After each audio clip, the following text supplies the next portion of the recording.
circuit as it used to be is how the UAC have billed their return to an event that truly lives up to its name. From Newcastle to Newcastle, the 70-plus competitors will circulate Ireland on a 1,000-mile road route, and 400 of which are high-speed special stages. Day one takes in 12 stages on the way to Waterford, and almost 12 hours on the road for the competitors and hard-worked service crews. I think really what we'll have to do is press on fairly hard. At least that's the plan at the moment.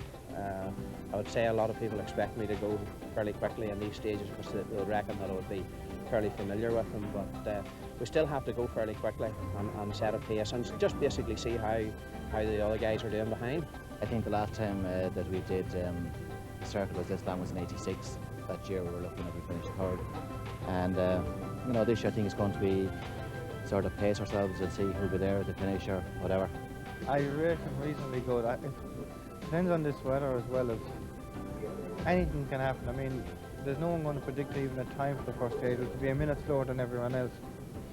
It could be just there on the pace. It's going to be so different to any other rally we've done.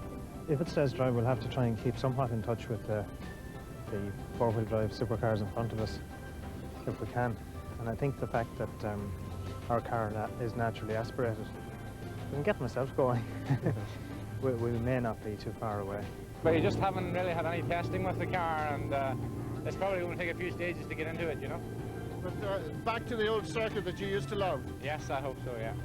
Well, 4 days of real hard going. They're going to be a really hard rally, yeah. The 1991 Dunlop Tarmac champion leads the essentially Irish field away from the Newcastle start. On paper, the winner has to come from the three four-wheel drive supercars belonging to McKinstry, McHale and Bertie Fisher. But there is a strong secondary batch of entries, like Phil Connolly's considerably lightened BMW, which is now running in Group B form. If there are any doubts about the severity of this event, Stage 1, Hamilton's Folly, soon puts paid to them.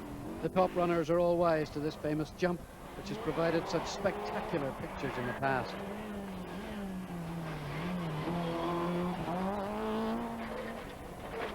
Inside Bertie Fisher's car, Rory Kennedy reads the stage information off the official marked maps, which could be purchased with the organisers' permission. They may sound like pace notes, but remember that competitors have not been allowed to practice these stages. Both Rory and Bertie remember this jump, however. Square right, don't cut. Fast right over long crest. Fast right over crest and jump.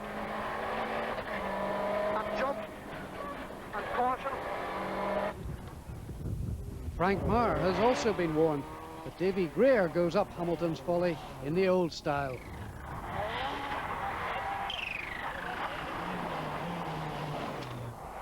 Declan Wilmot will crash heavily on this stage, but amazingly survives with the motor in somewhat battered state. But to James Armstrong in the Mazda RX-3 goes the Hamilton's Folly Aeronautical Award.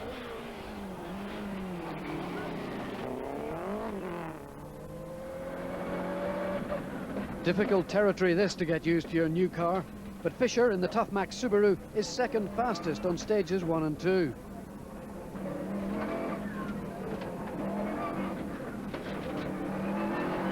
But McKinstry is on a blistering pace, 28 seconds quicker than anyone on stage 1.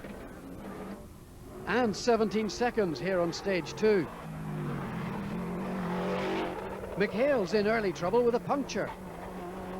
But Bertie's more than happy with his new car. The two-wheel drive brigade already trail by a minute and a half. Meagher is 5th behind David Greer, and Bill Connolly is 6th.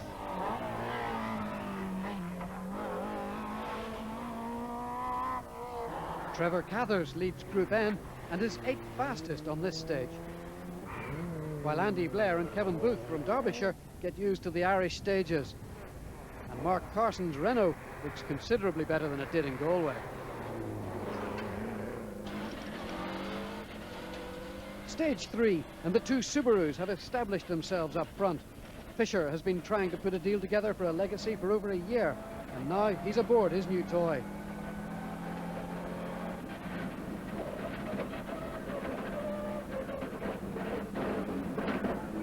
Again, Fisher sets second fastest time.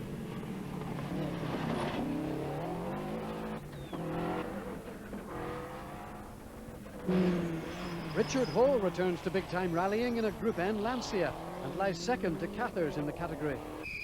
And here's Declan Wilmot's scarred Escort, still running, but with far from ideal handling.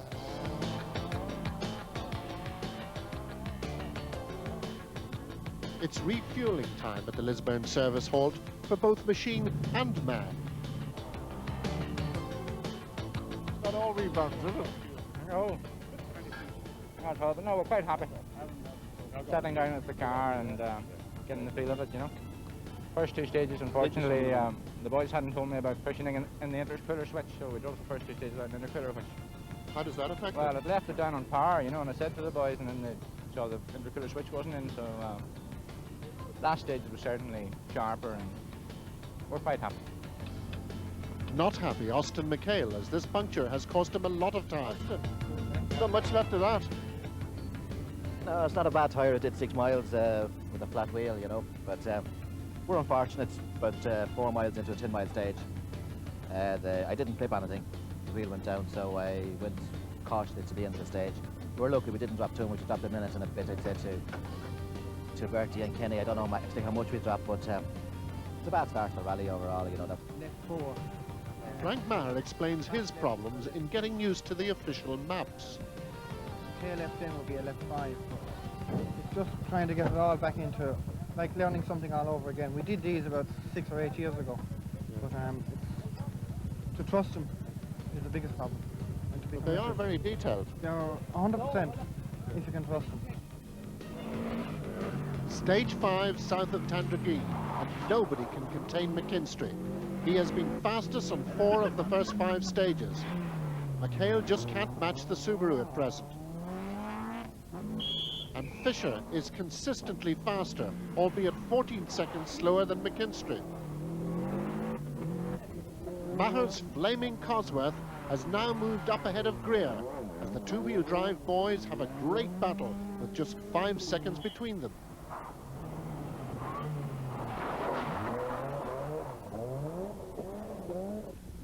Cathers has a 2.5-minute lead in Group N and is an incredible 7th overall. Eamon Boland's rally is coming downhill at the moment, as the Wexford brothers will spend a minute in an Armagh ditch. Jerry Bailey is second in Group N. And Niall Maguire from Monaghan is in the top 10. Now we move on to stage 6, where again the #1 Subaru sets fastest time. This time 16 seconds quicker than Fisher.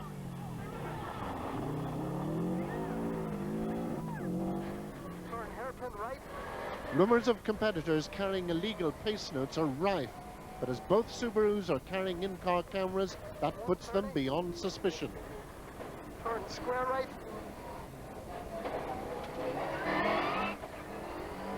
Fisher looks at home in his new car, and if he is this quick this early, the others have a lot to fear on this long event. Fast right. Fast left. Fast right over crest.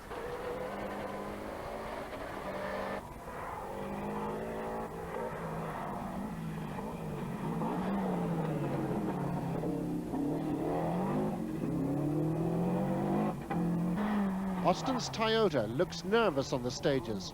He will later discover that he is running too hard compound tyres. There's no stopping David Greer in the champion Crisps entry, or Cathers, who continues to set Group N times that Group A runners would be proud of. Derek Smith's Cosworth engined Escort is 8th overall, but Paddy White is down to 23rd place after early problems. And then there's always the Kamikaze Brigade.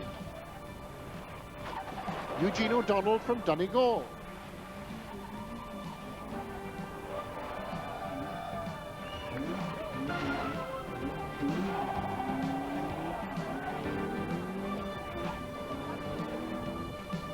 And a highly confused Harry Deland from Cork. Now he's definitely not at pace notes.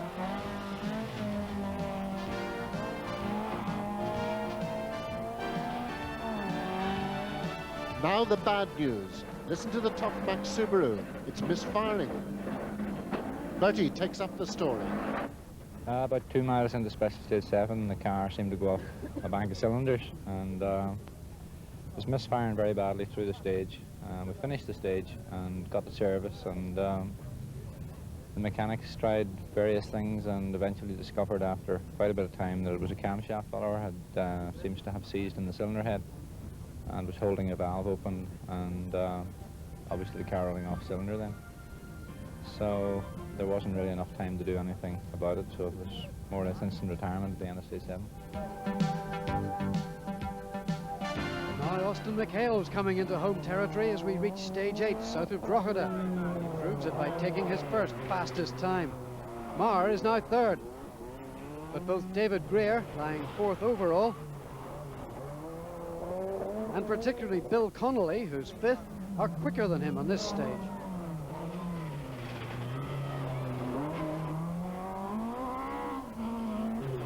The Bolans in their Hertz car are eighth.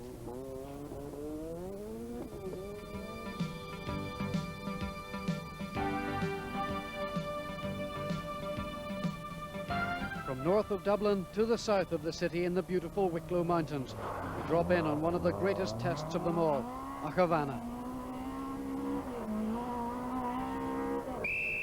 For the first time since the rally started, McKinstry's domination is under threat.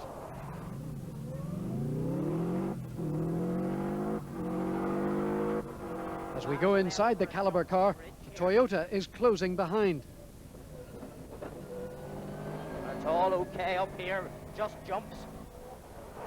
To this point, Austin was some 4 seconds quicker. Watch those hard-earned seconds evaporate.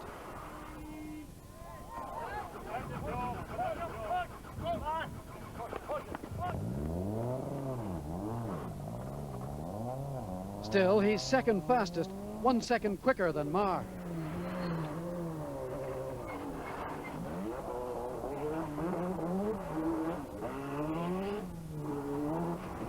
Greer's forestry-style techniques are very evident here.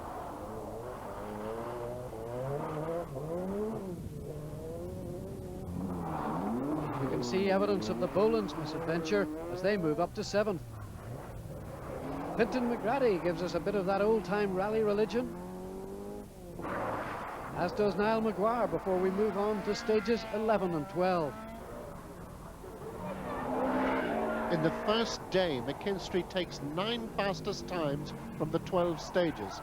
But in this one, Austin hits the front for the second time.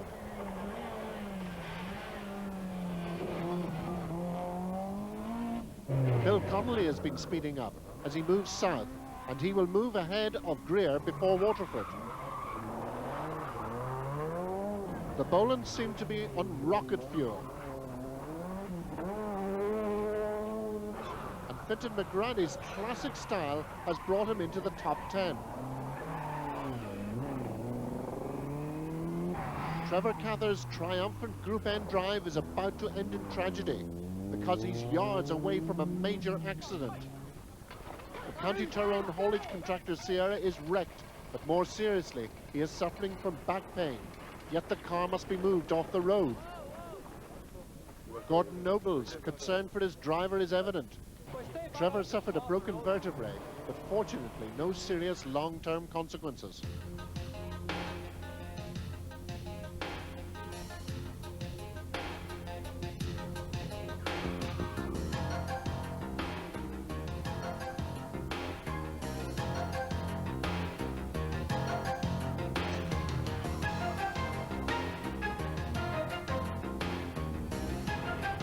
In the well-supported historic event, Mervyn Johnson and Nigel Fraser lead from Frank Fennell and Edmund Cassidy.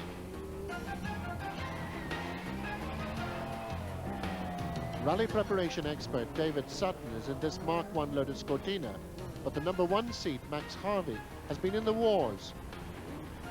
Historic rally cars come in all shapes and sizes. This is Robert McGimpsey's NSU Prince. Sadly, Sean Tracy will not make the finish in his Lancia.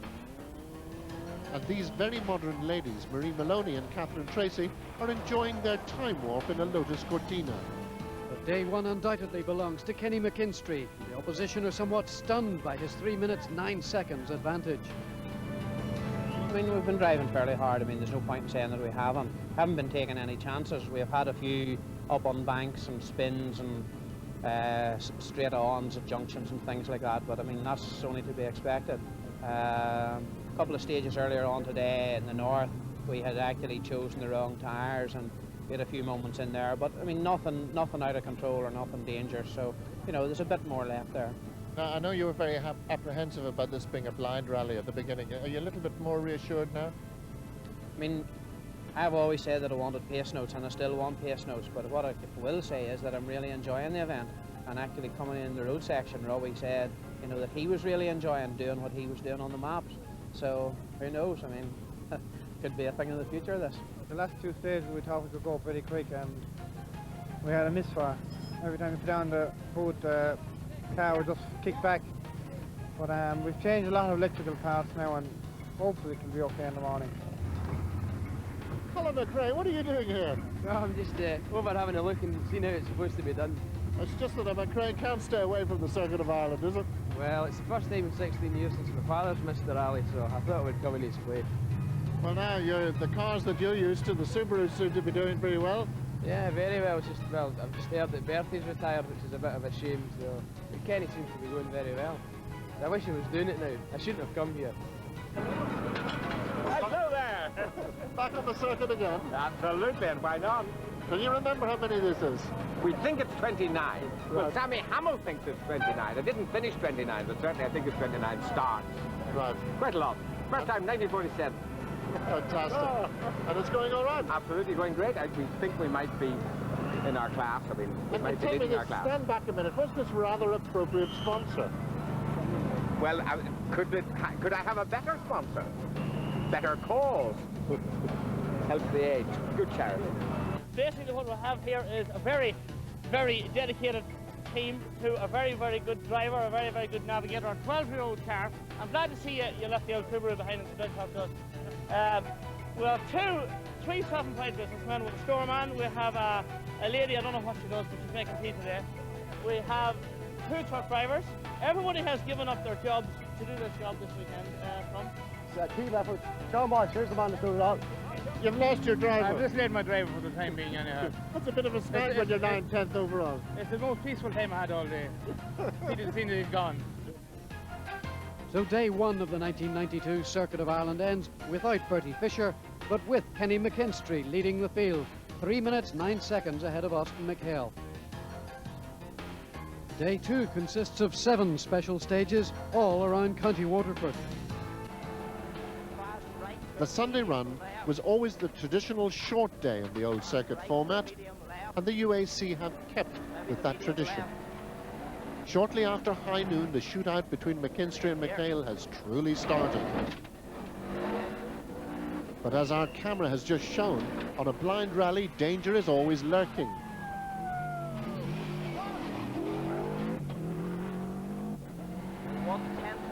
Kenny still has that 3-minute advantage. But since Dublin, McHale has shown that there is more to come from the Sunday World team.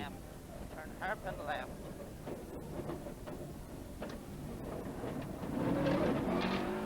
As we can see, Kenny is really keeping on the pressure, but Austin has fitted softer compound Dunlops to the Toyota, and he is determined now to narrow that gap.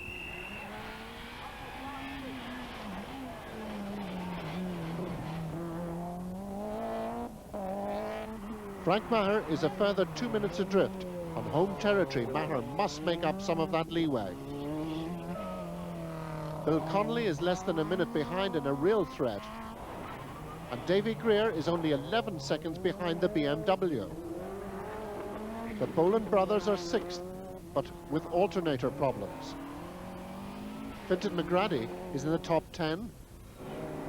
And on the next stage near Stradbally, the competitors encounter a very different type of corner. Left entry to the chicane. Just don't cut any of this. Don't cut any of it.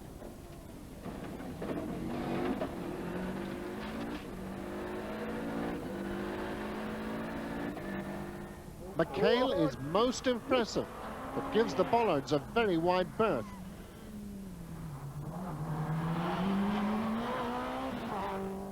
Frank Meagher also treats them with respect.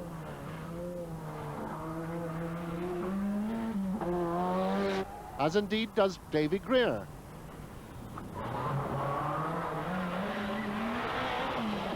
The Mark II escorts somehow seem a little more adventurous, especially Niall Maguire.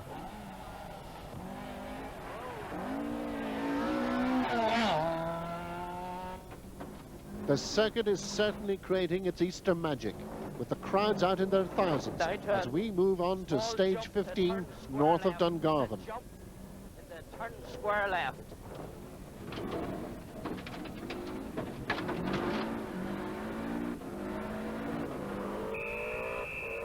Kenny is not the quickest today, and the Toyota will take a further 5 seconds off the Subaru on this fabulous stage in the Monavula Mountains. Austin is more confident than we've yet seen him in a Toyota. But Meagher can't match the four-wheel drive supercars.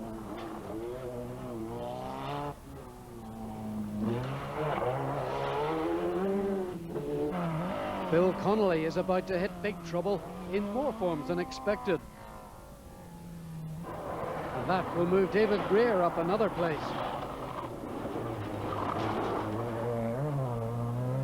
Also moving up places, the cautiously driven Metro belonging to Ken Colbert. He's 7th. Far from cautious Andy Johnson, who's 9th in the car that won the 79 circuit. This is the Group N leader, Jerry Bailey. While David Parle leads his Group N class.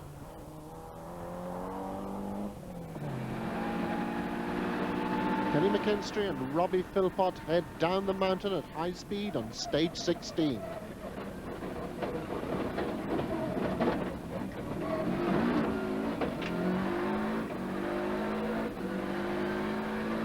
Everything's working perfectly in the Subaru, but once again Austin McHale is fastest, clipping another 5 seconds off the leader's advantage. Meagher continues to build the cushion between him and Connolly. But he need not have worried, as shortly the BMW will retire.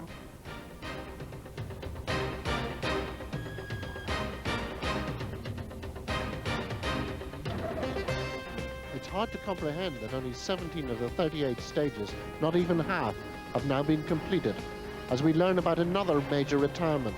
The Boland brothers, Eamon and Andrew, have crashed their Hertz Sierra and are out of the rally.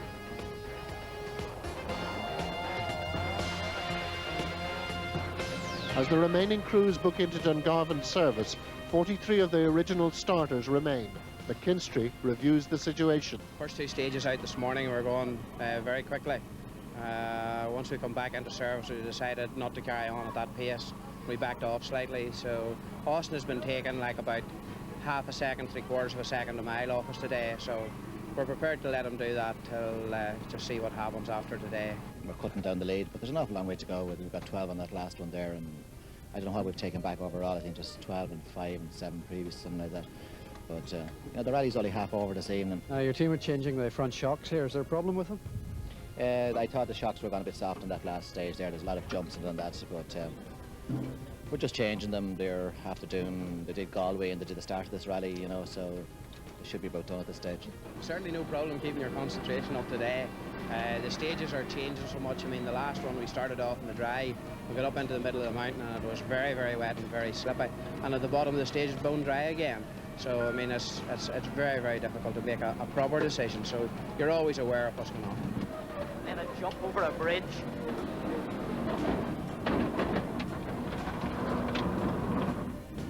In rallying, you never can count the chickens. I mean, you really need to be in sort of Banbridge and heading for Castlewell. Then we'll sort of keep our fingers crossed that we can get to the last one. But until then, I think that's just the way we'll play it. But in the Connolly camp, there is high drama. And to change the differential last night, and we had some problem with the back of the car this morning, and eventually a half shaft broke, and we had to push the car for probably half a mile with the help of spectators, so it stopped us right back. We lost 7 or 8 minutes. In fact, Bill Connolly has lost a lot more, as he and his co-driver James O'Brien have been disqualified from the rally under Article 3.3b of the regulations, which relates to pace notes. I think we're 4th or 5th, we're not quite sure, with Phil Connolly. I think he may have had a problem on the last stage where we haven't got his times yet, so we're not quite sure. Well, he thinks he's dropped out of the top 10. Right, well, we should be 4th then. We're sitting happily in third now. We've solved our misfire, which plagued us all yesterday and all this morning until the third stage, when we finally, after changing the computer for the second time, we got it. And it's going fine for the last 3 stages, no problem. Our plan for the weekend was, as I spoke to you before, to be in the top 10 and do our own thing. And starting to pay off. We're starting to move up the top 10 now to be 5th or 6th overall at the moment. Today's been grand. We had a bit of problems yesterday in Oklahoma on the last stage, so we got that sorted and everything today is going great, thank God. Now, rallying isn't exactly new to your family, is it? No, it's not. My dad was rallied for years in a Porsche and minis and different things like that. And what's the best he ever did in the circuit? 6th, twice. You think you can beat that? No, I don't know. There's a long way to go yet. 5, 4, 3, 2, 1, go.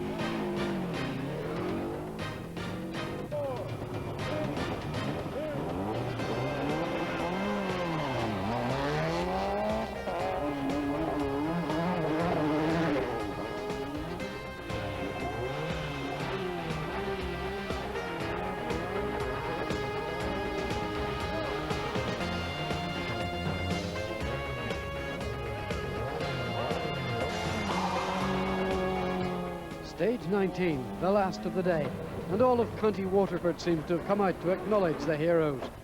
For Kenny McKinstry and Robbie Philpott, the lesson on the second day is that as long as there's a McHale still in the rally, you can never be comfortable. Okay, up here. Particularly if he's in this type of form.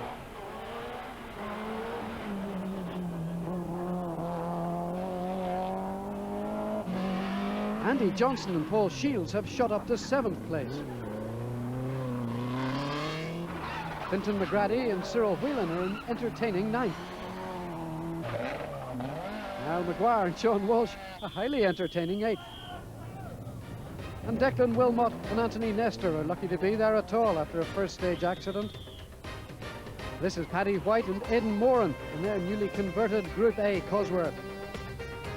What did the rally leader think of McHale's second day pace? It didn't frighten me, but I mean, I just couldn't go any harder.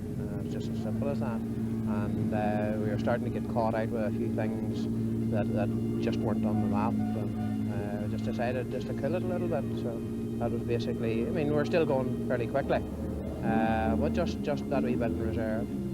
We haven't really increased the pace that much. I don't know whether Kinney's maybe slowed down a bit or whatever, but we took up back a bit of time today. I think someplace, I don't know, it's back down to about 2 minutes 45 seconds or thereabouts. And you know, tomorrow it's all to go for still. Half the rally left tomorrow, starting at 3 o'clock. Before that deadline there were many stories to be told, and as the Maguire Marauders planned their night out, one Welsh visitor was delighted with his progress. We're flying in the end, you know. You do many Irish rallies? Yeah, I come over about 7 times last year. Good. Yeah. I wish I could afford to come more often. I wouldn't be here if it wasn't about Pat finding a sponsorship. And I'm thankful for the people that have sponsored us. Right. Or we wouldn't be here, definitely we wouldn't be here.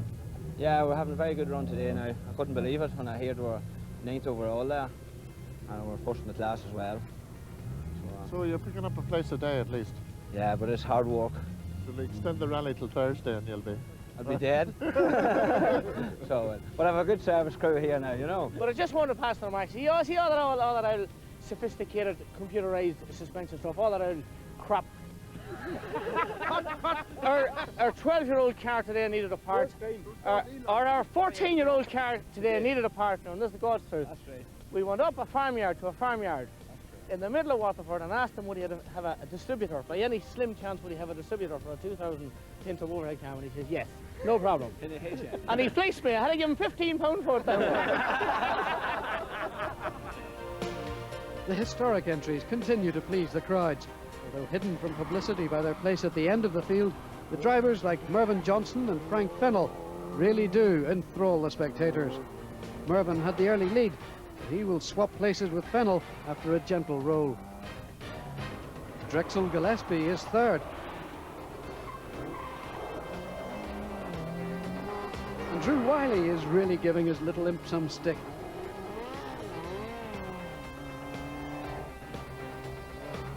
Number 1 seed Max Harvey is still going after making contact with something solid. And in H8 is twice former circuit winner Adrian Boyd. The ladies are represented by Marie Maloney in the Barham Hard Lotus Cortina and Gabrielle Koenig in her Austin A40, which she shares with Chris McNally.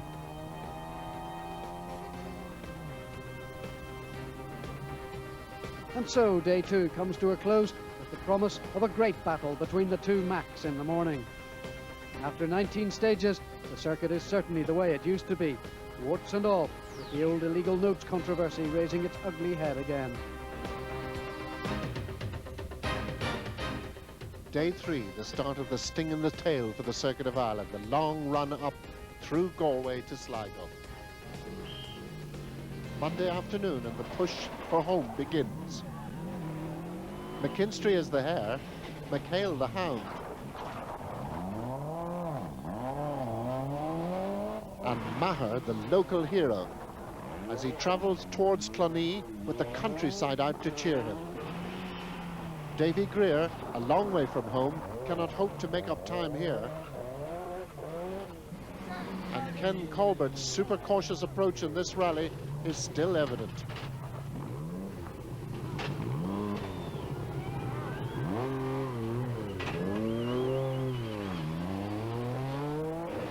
A handbrake turn is essential at this hairpin, as Derek Smith tries to demonstrate.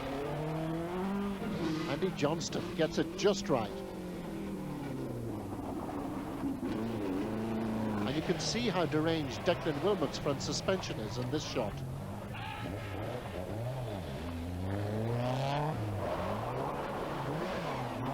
Nice one, Finton.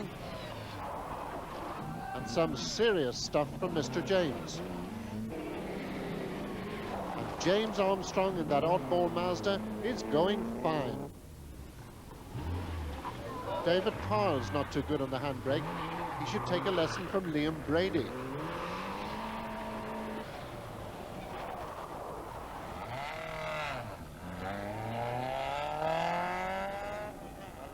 Slieve Namon, famed for its beauty and immortalized by the song.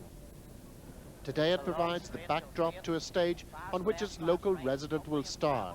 Kenny McKinstry leads us into a particularly tricky spot on Meagher's Mountain. Fast left, fast right. That's it. Impressive, certainly. Okay, up along here. As is Austin McHale. But no one compare. Not even Davy Greer.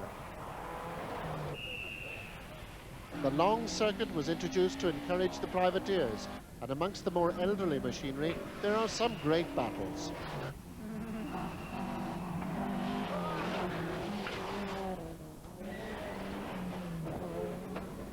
McKinstry's Subaru still leads, but Frank Meagher has been 15 seconds quicker on Slieve Namon than anyone else. But now we're moving northwest and away from his territory. And it's a long, fast right over crest 40. Turn the hairpin left. Special stage 23 is south of Nina, and it's the scene of the next big drama. That's it. Maybe gravel. Kenny's lead is being gradually stretched again. Apart from Slieve Namon, he's set the fastest time on the other 3 stages of the day. McHale arrives in a big hurry, but his temperature gauge is off the clock. Meagher is okay on the stage, but will get lost in the road section and incur penalties, dropping him back into the clutches of David Greer. Ken Colbert seems healthy enough. But David Smith struggles off the stage, his clutch completely inoperative. But the escorts of Maguire and McGrady are still going strong.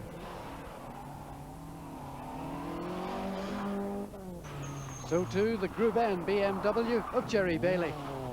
All okay on the map.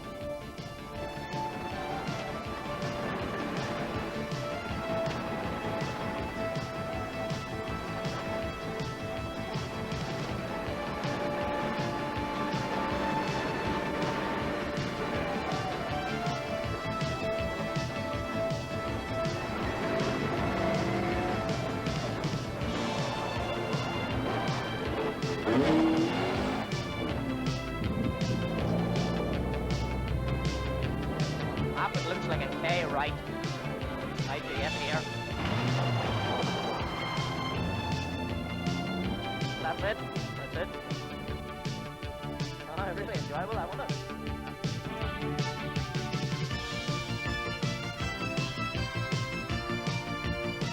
At Nina's service for McKinstry, it's just routine maintenance. Everything's going according to plan. Just a spanner check of the rear diff, torsion bars and gearbox mounting just to make sure out for the next stage. You ever found anything wrong in there? Not a thing, everything's perfect. Probably like 320, 330 maybe now. The first stage this morning, I think Austin made a wrong tyre choice. We took back half a minute, so that we took back more really than what we had lost yesterday in one stage, so we're fairly happy. And what about the long night ahead? For sure, I mean, it's all ahead of us, as you say. Another two or three maybe stages into Galway, and then a couple of hours rest, and then into the proper rally. Derek Smith's in big trouble, and once again the Ashgrove Interparts crew have a crisis on their hands.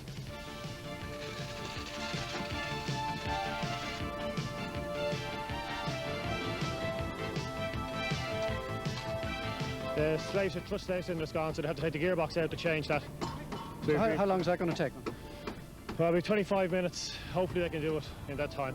We don't get any penalties. So we're at the last stage with no clutch whatsoever. So hopefully they can do it. As the Ashgrove mechanics struggle to keep their car in the rally, co-driver Dara Cafferty reports on some problems Frank Meagher's having. But when we came off the stage, Frank had come off the stage just ahead of us. When we came into service there, they said that he hadn't arrived yet. And yet we didn't see him along the road anywhere. There was some talk of a turbocharge having blown, and they'd gone in off the road to start the work on it so they could continue when they came in here. But as yet he hasn't shown up, so he's looking at maybe 5 or 10 minutes late at this stage as it is. In fact, Meagher's main problem has been a mistake in navigation between stages. To the Silverman instead of turning right, we missed the signpost for the Forestry Park, and we just had 90 seconds of slow penalties in court on us. So has that done anything to the overall position? No, it didn't do anything to the overall position, but just that we have to go a little bit harder now and keep the pressure on. We don't want to have any problems. We're going nicely as well, but just one of these things. Now for the big news from Nina. Austin McHale is in trouble. The GT4 is far from healthy. On the Schlieben stage, we developed a misfire, and on that last stage, that were just before service here, the water temperature went off the clock, went up to 120 degrees. So we eased off for the last 4 or 5 miles of it, and we're hoping that we haven't done any damage to the engine. We're changing sensors now and trying to trace the problem, but what we're worried about is the damage we might have caused. Austin is beyond words. His Sunday World supercar is sick, very sick. Not so the Group N leader, Jerry Bailey, whose BMW is running like clockwork. Generally, we're still keeping a 3-minute lead on Ricky Hall in the Integrale, and as long as we can do that, I think we'll be quite happy. What about this long night ahead? Are you looking forward to that? I don't know about looking forward to it, but certainly there's no trepidation now. I mean, we'll have a good bash along with everybody else. Everybody else except Austin McHale, whose Toyota problems are looking terminal. And Kenny Colbert, who despite his cautious approach, will shortly retire with transmission failure. This will promote Derek Smith up 2 places, so there's a desperate struggle against the clock to keep the Cosworth engine Mark II Escort in the rally.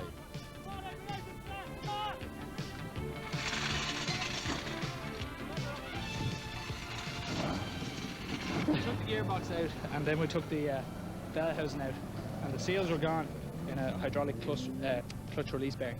Took it out, put seals in it, and put washers behind it to space it out a bit more, because what had happened was it had come right out, and the fluid had leaked out of it, and that's what had happened as the clutch wore.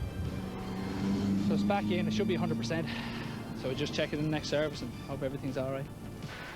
One problem solved, but the same cannot be said for the Toyota GT4, which has been frantically worked on off the road. I've got them good. We've had a major electrical problem all morning, and there in the last stage, about 2 miles, 3 miles at the end of it.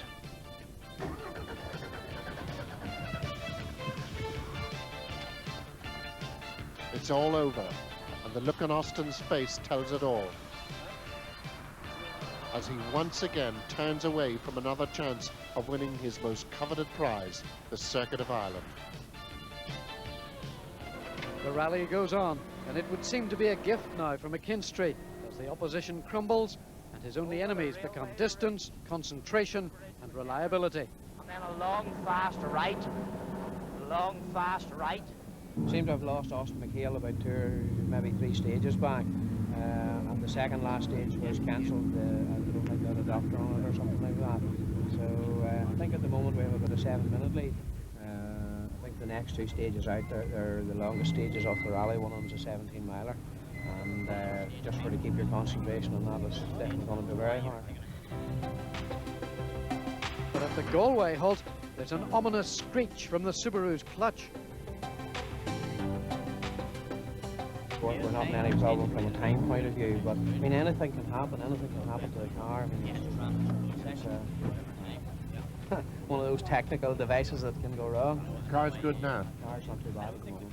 Any problems with it? Well, we have a problem with the clutch at the moment, but we'll get that sorted out in service.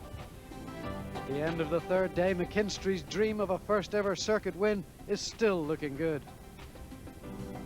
But now it's lights on and into a night of cruel stages in the west.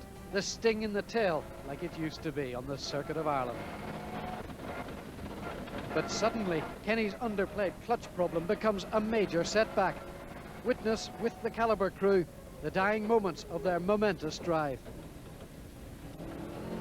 The clutch change left them late, but still in the rally. What happened? Sit. What's gone? Turbo. Okay. Can we run without it? At the end of the Loch na Fui stage, the turbo has gone. Normally a problem that can be rectified, but this time a lot of oil has gone with it, and to drive on would damage a very expensive engine. All that are left are the memories of some magic moments from McKinstry.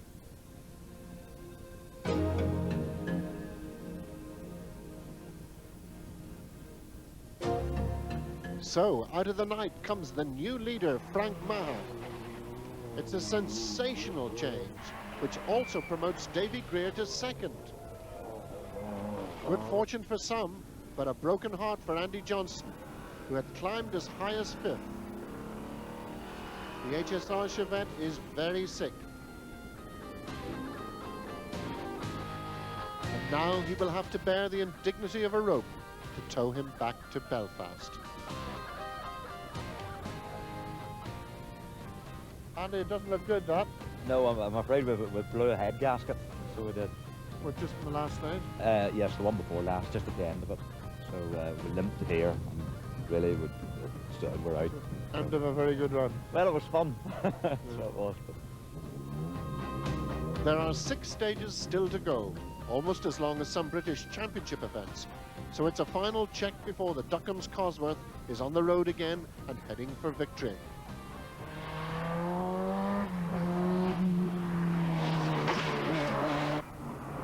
David Greer nearly comes to grief on this one, but survives to take a very satisfying 2nd place. At last, Derek Smith's grief seems to be behind him, and he will finish an excellent 3rd to win his class. Now Maguire is 4th and wins class 11. And Cyrus James is 5th in the Manta 400. Clinton McGrady is 6th overall. And Jerry Bailey and Don Wilmot take 7th and Group N. Roger Kennedy is 8th and wins class 3. And Pat White and Aidan Moran recover to 9th place. And David Parle and Michael Carlisle complete the top 10. Winner of Class 1 is that marvellous veteran Ernest McMillan, who completes his 29th circuit, but would also like to have taken part in the Dundrod retrospective later on in the afternoon. Desi McGlade was his co-driver. Motoring news editor David Williams and Martin Pike win Class 2.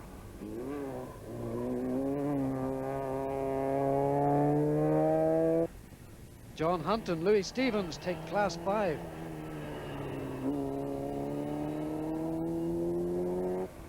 Patrick O'Connor and Colin Doherty are the Class 9 winners. while John O'Leary and Robert Hart win Class 10. And by some kind of miracle, Eugene O'Donnell survives to win Class 15. Now the historic runners roar round Dundrod. The winners are Frank Fennell and Edmund Cassidy, the pairing that did so well in the Pirelli Classic last summer. For Frank, it's a step back in time from his normal Group M Cosworth, but he's obviously enjoying it. Mervyn Johnson and Nigel Fraser's Riley Elf shows little effects of that roll, which probably cost them the rally. Drexel Gillespie and Maurice Beckett are outgunned by the Minis this time. But Drew Wiley and Michael Orr were real giant killers in their little 1000cc imp.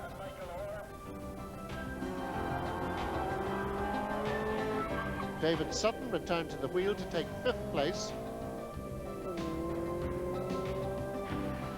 And Max Harvey's Porsche was not quite so pretty when it finished. Derek Parling tried to the end in his Sunbeam imp.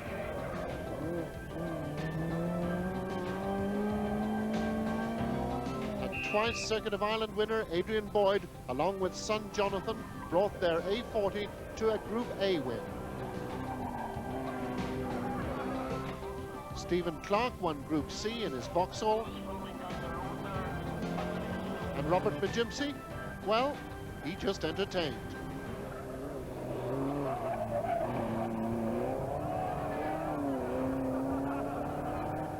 Back at the Slieve Donard Hotel, where it all began 4 days ago, a stunned Frank Meagher and Micheál Maher glide to the victory arch, the first Irish drivers to win the circuit since 1984. It's a just reward for an under-financed team who have won numerous national events, but never a round of the Dunlop Tarmac Championship.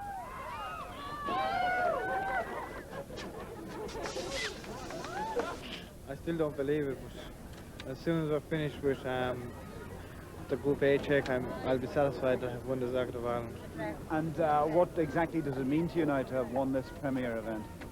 I believe that Frank and Michael... It's so hard to say. I suppose it would be great recognition out of it, number one. I mean, anyone that asks about knows nothing, as I say, about rallying the last, or the Circuit of Ireland. At least you can say now you won the Circuit of Ireland. Like Billy Coleman won it last, Irishman won it in '84. Austin McHale and Bertie Fisher have been trying so hard for the last 10, 15 years to win it. And is it the fulfillment of a lifetime's ambition for you in some ways? Absolutely, totally. For Frank and his family, who are all involved in rallying efforts, Easter 1992 will long be remembered as the Waterford Crystal Trophy is carried in triumph back to Tipperary.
Frank Meagher not only wins the circuit, but he also goes to the top of the Dunlop Tarmac Championship table with a useful 12-point lead over McKinstry.